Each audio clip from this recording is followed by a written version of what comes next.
Over the summer I picked up a cheap, incomplete copy of set 7097 and made this epic mountain fortress out of it. Then I added my Orc Army, and this is what I came up with. Let's take a look. Hi, I'm Rick. Welcome to my channel for LEGO ideas, inspiration and instructions.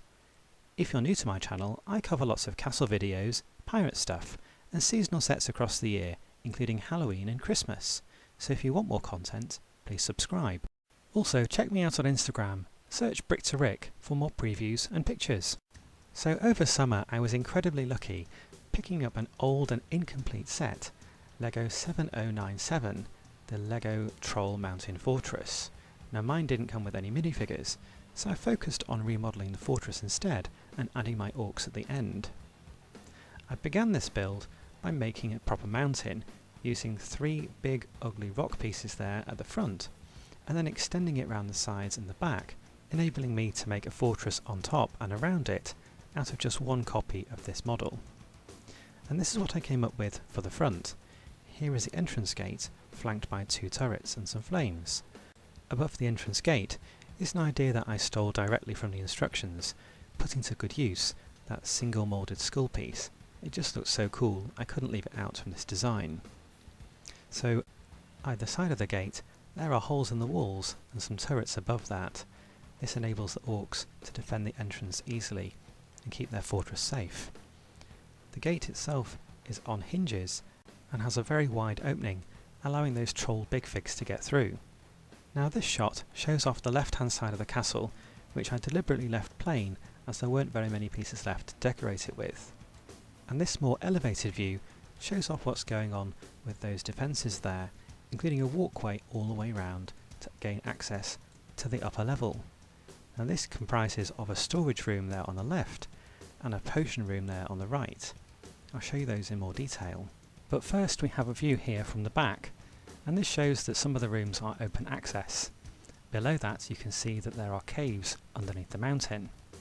I kept these relatively plain as they're not really on view when it's displayed from the front, but in theory you could have trolls going in and out of there quite easily. Above that, within the fortress, on the upper level, you've got a storage room and a little ladder there to gain access to the area above it. Next to that, you've got that potion room, and that's for the troll witch or queen to make some of her spells. I'll show you this particular minifigure later on in the video. Above that area is a prison or a jail cell, and this is ready for prisoners of war from the Black Falcons or any knight faction. Here you can see that that wall is removable to gain access there, and in front of that is a hinged jail cell door that opens outwards. Here is a view from the front to show you what I mean by that jail cell, and above that is the final part of this build, the tower. Again, this is a part of the build I took directly from the instructions, as it's so intimidating I had to add it to my final model. Now this view here is from the fortress on the right hand side. It shows off those wooden battlements around the outside of the walls, but above that you can see how the orcs gain entrance to this level via that wooden staircase there on the other side of the fortress. Now that's it for the interior. As you can see, the exterior looks rather intimidating as I added all of those extra horn pieces to make it more orc-like. And that's it, my LEGO Orc Fortress, my new alternate build of set 7097. Like I said earlier, my set did not come with any minifigures, so I added my own Orc Army instead, made of custom builds and minifigures. As you can see from this shot, I've been really adding to my Orc Army over the last few months, including minifigures, big figs and vehicles. I added all of this plus a custom dragon to my build, and this is the final product, my new Orc Fortress. Now the minifigures you can see here are part original and part custom builds, using various Nexo Knight body armour pieces. These 2 minifigures here are really rare. We have the evil orc queen complete with magical staff, and on the right we got her king. This picture here shows some of my vehicles, and in front of them some big fig trolls in sand green and tan. Now I like talking about LEGO orcs, especially custom ones. I made a video about it and I'll leave the link in the description below. My fascination with orcs started at the beginning of the year, when LEGO released the orc minifigure as part of their collectible minifigure series. Here you can see a couple of those on display.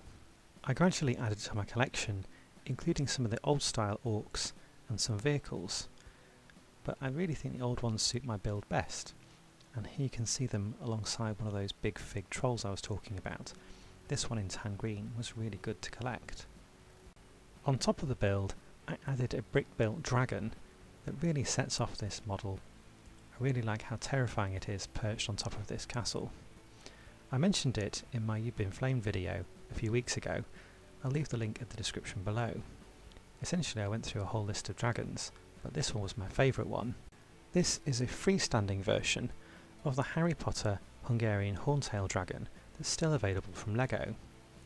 It's quite an expensive model, but really worthwhile, and if you already have this set, modifying it so it can stand up on its own is a great idea. I did instructions for this on my Trolls on Tour video, so check it out if you want free instructions for this build. Here's a picture of the underside of the dragon, showing some modifications that I made to allow the legs to attach so it can stand up. Along with this, I managed to pick up some other Harry Potter sets that reminded me of the Orc genre. Number 1 being the Harry Potter Thestral's carriage. Here you can see it as a useful transport for my orcs. The final build I made was this excellent conversion of a Ninjago set. Check it out.